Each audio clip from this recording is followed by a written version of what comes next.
boa tarde. Bem-vindos à segunda edição do CNN Mercado. É o boletim de 4 edições diárias com tudo o que está acontecendo no mercado financeiro e que pode influenciar as suas decisões de investimentos. Bom, começando pela Bolsa e o dólar, o Ibovespa opera em leve queda de 0,3% aos 108.700 pontos.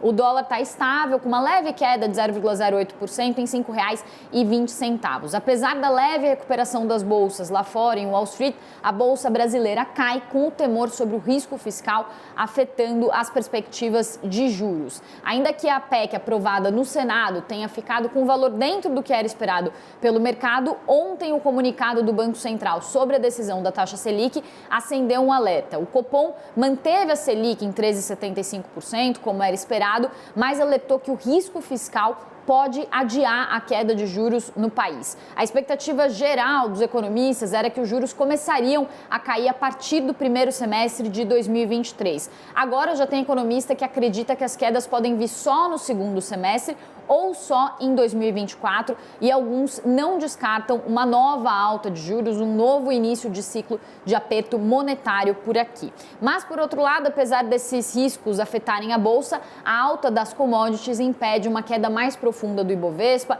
A Vale subia quase 3% agora pela manhã, a Petrobras 0,5%, e as duas ações estão acompanhando a recuperação das commodities, que caíram muito forte ontem por causa do risco de desaceleração, temor de recessão que afetou as commodities no mundo todo. Hoje elas têm essa recuperação, as duas ações têm um peso importante no Ibovespa, então ajudam a bolsa a não ter uma queda mais profunda, uma queda de 0,3%. E o temor de recessão global vem afetando também os desempenhos das bolsas no mundo afora, mas não é só isso. Esse pessimismo também está afetando as perspectivas justamente para os preços das commodities. Um relatório do Banco Bradesco estimou qual deve ser o impacto da previsão de queda dos preços na economia brasileira. Vocês estão vendo aí, então, as projeções do Bradesco, que espera que no ano que vem, em relação à cotação atual, minério de ferro caia 20%, milho 8%, soja 7%, e o petróleo ontem caiu muito, por isso que aparece uma alta para o ano que vem, mas o Bradesco projeta o petróleo terminando o ano em $80. Com isso, o banco projeta que as commodities em queda por causa da desaceleração global podem trazer uma redução da inflação em 0,6 ponto percentual no ano que vem, mas isso, por outro lado, também deve diminuir a arrecadação federal em 35 bilhões de reais e deve reduzir o superávit da balança comercial, o saldo positivo da nossa balança comercial, em 7 bilhões de dólares para o ano que vem. Então, a inflação alta, que também ajudou a nossa arrecadação em 2022, talvez não deva ajudar mais tanto no ano que vem, até porque tem essa expectativa também de redução nos preços das commodities e também de desaceleração da inflação. Mudando de assunto, a gente vai passar um pouco pela política, porque amanhã foi recheada sobre notícias do grupo de transição. Fernando Haddad, que é o mais cotado para o Ministério da Fazenda, se reuniu com Paulo Guedes para fazer uma reunião sobre a transição na economia. Eu e a analista de política Basília Rodrigues apuramos que ambos falaram que o encontro foi cordial e que a transição deve ser suave, traçaram planos para fazer a transição na economia. Numa reunião, então, que foi considerada cordial, a Haddad, inclusive, falou que foi excelente.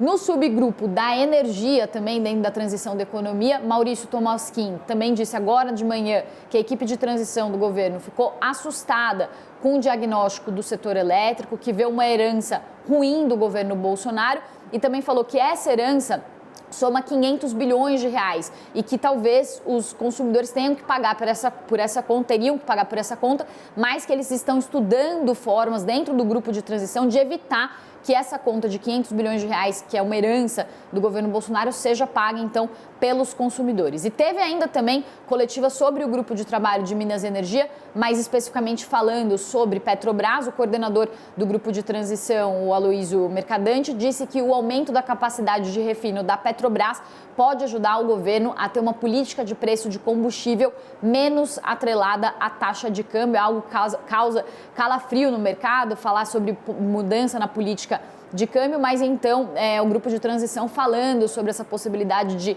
aumentar a capacidade de refino no país para tentar deixar os nossos preços aqui menos atrelados aos preços lá fora. Vamos ver. A Petrobras não pode olhar só a exploração. Nós precisamos maximizar a capacidade de refino instalada. Por quê? para não ter que importar derivados, porque é isso que força a dolarização de preços por uma completa perda de visão estratégica da empresa. Então, o aumento da capacidade de refino, principalmente a maximização da capacidade instalada, pode ajudar muito no sentido de a gente ter uma política, como diria o presidente Lula, de abrasileirar o preço do combustível ao longo do próximo período, né? Deixar de depender da taxa de câmbio e do combustível importado. Para finalizar nosso CNN Mercado, lá fora as bolsas em Wall Street operam em alta, na Europa operam mistas. As bolsas estão tentando se recuperar depois das fortes quedas de ontem, com o temor sobre recessão dominando o mercado e essa narrativa sendo incorporada no mercado. E o CNN Mercado, segunda edição, vai ficando por aqui. Daqui a pouco a gente volta com Fernando Nakagawa às 2h45 da tarde. Até já, tchau!